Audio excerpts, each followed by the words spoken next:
Good morning, my dear students. Today, in history, we are going to continue the same chapter, that is nationalism in Europe. Children, in our previous lecture, we have studied about the unification of Italy and Germany. And today, we are going to study about the unification of Britain and visualization of the nation. Now, children, as you know, we are going with the chapter Rise of Nationalism in Europe. Let's quickly recall what is nationalism. Children, nationalism is the belief that one's greatest loyalty should not be to a king or an empire, but to a nation of a people who shares a common culture and history. When the nation also had its own independent government, it becomes a nation state. Now, today, let's start with a strange case of Britain. Children, in Britain, the development of nationalism followed a different pattern from the rest of Europe. In Britain, emergence of nationalism was not the result of sudden upheaval or a revolution. There was no British nation prior to the 18th century. England was inhabited by different ethnic groups such as the English, the Welsh, the Scots, or the Irish. Though all these ethnic groups had their own culture, cultural and political traditions, the English group steadily grew up in power, wealth, and importance and extended its influence over others. Children, the model of the nation or the nation state, some scholars have argued, is Great Britain. In Britain, the formation of nation state was not the result of sudden upheaval or a revolution like we have seen in Italy and Germany. The primary identities of the people who inhabited the British Isles were English, Welsh, Scot, and Irish. All these ethnic groups had their own cultural and political tradition, but as the English nation steadily grew in wealth, importance, and power, it was able to extend its influence over the other nations of the island. Children, in 1688, through a bloodless revolution, the English Parliament seized the power from monarchy and became the instrument to set up a nation state with England as its center. Children, remember this once again. I am repeating this once again. In 1688, British Parliament had seized the power from monarchy. Now, children, in 1707, the Act of Union between England and Scotland resulted in the formation of United Kingdom. In 1707, an act was signed between England and Scotland which resulted in the formation of United Kingdom. The British Parliament was dominated by the English members. The growth of British identities meant that the Scotland's distinctive culture and political institutions were systematically suppressed. The Catholic clans that inhabited the Scottish Highlands suffered terrible repression whenever they attempted to assert their independence. The Scottish Highlanders were forbidden to speak their Gaelic language or wear their national dress, and the large numbers were forcibly driven out of their homes. Now, children, I think the Act of Union of 1707 is clear. Because of this, England and Scotland resulted in the formation of United Kingdom of Great Britain. It meant that England was able to impose its influence on Scotland, hence, the British Parliament was dominated by its English members. Now, children, let's see what happened in Ireland. Ireland suffered a similar fate. That means Ireland was also treated in a similar way as was Scotland. Children, the population of Ireland was divided into two categories, Catholics and Protestants. The British helped the Protestants to dominate the large Catholic population. Catholics opposed this move and revolted under the leadership of Wolfe Tone and his United Irishmen.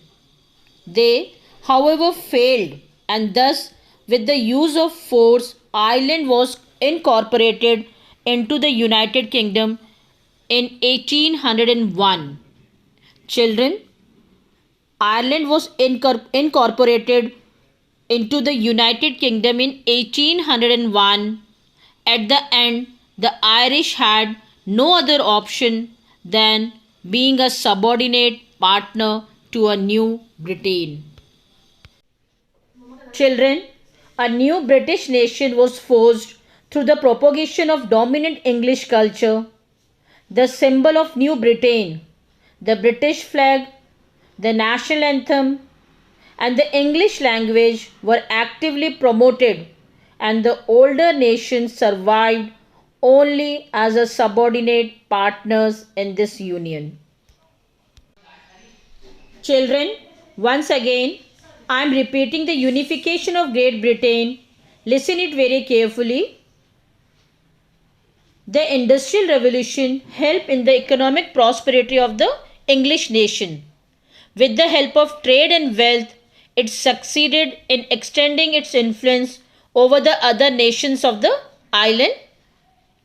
The English Parliament, which had seized power from the monarchy in 1688 at the end of protracted conflict, was the instrument through which a nation state with England at its centre came into force.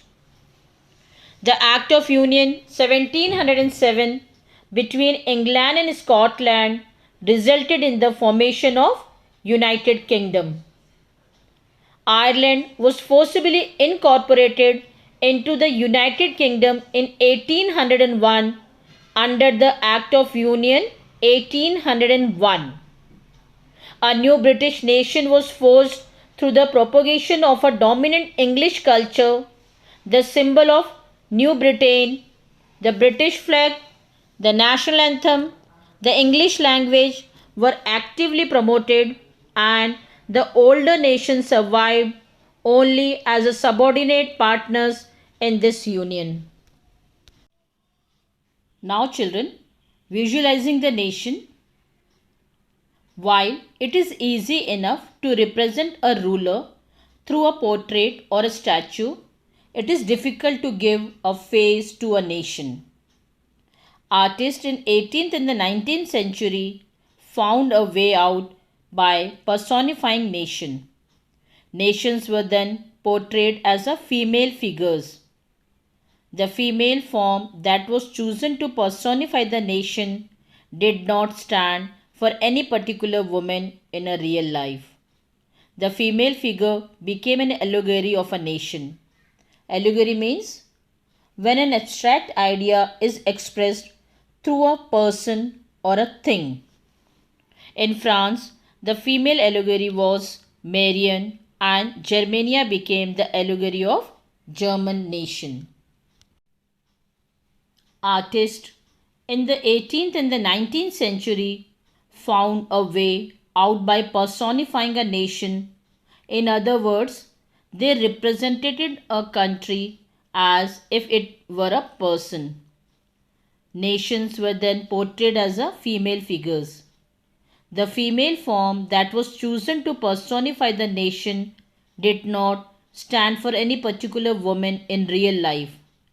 Rather, it would give an abstract idea of nation in a concrete form. This is how the female figure became an allegory of the nation. Children, Germania, which you can see here in this photograph, became the allegory of German nation. In visual representations, Germania wears a crown of oak leaves as the German oak stands for heroism. In France, the nation's allegory was named Marianne, a popular Christian name which underlined the idea of people's nation. Her characteristics were drawn from those of liberty and the republic, the red cap, the tricolor, and the cockade. Statues of Marianne were erected in the public square to remind the people of the national symbol of unity and to persuade them to identify with it. Marianne images were marked on the coins and stamps. Now children, once again I am repeating the visualization of the nation, or who were Marianne and Germania, what was the importance, the way in which they were portrayed. Children, the artists in the 18th and the 19th century played a very important role for the growth of the nationalism. They represented the country as a person. Nations were then portrayed as a female figure. This female form did not stand for any particular woman in real life. It was an abstract idea of the nation in a concrete form. That is, the female figure became an allegory of the nation. During the French Revolution, the artist used the female allegory or symbols to portray ideas like liberty, justice, and republic. Similar female allegories were used by the artists of 19th century to represent the nation.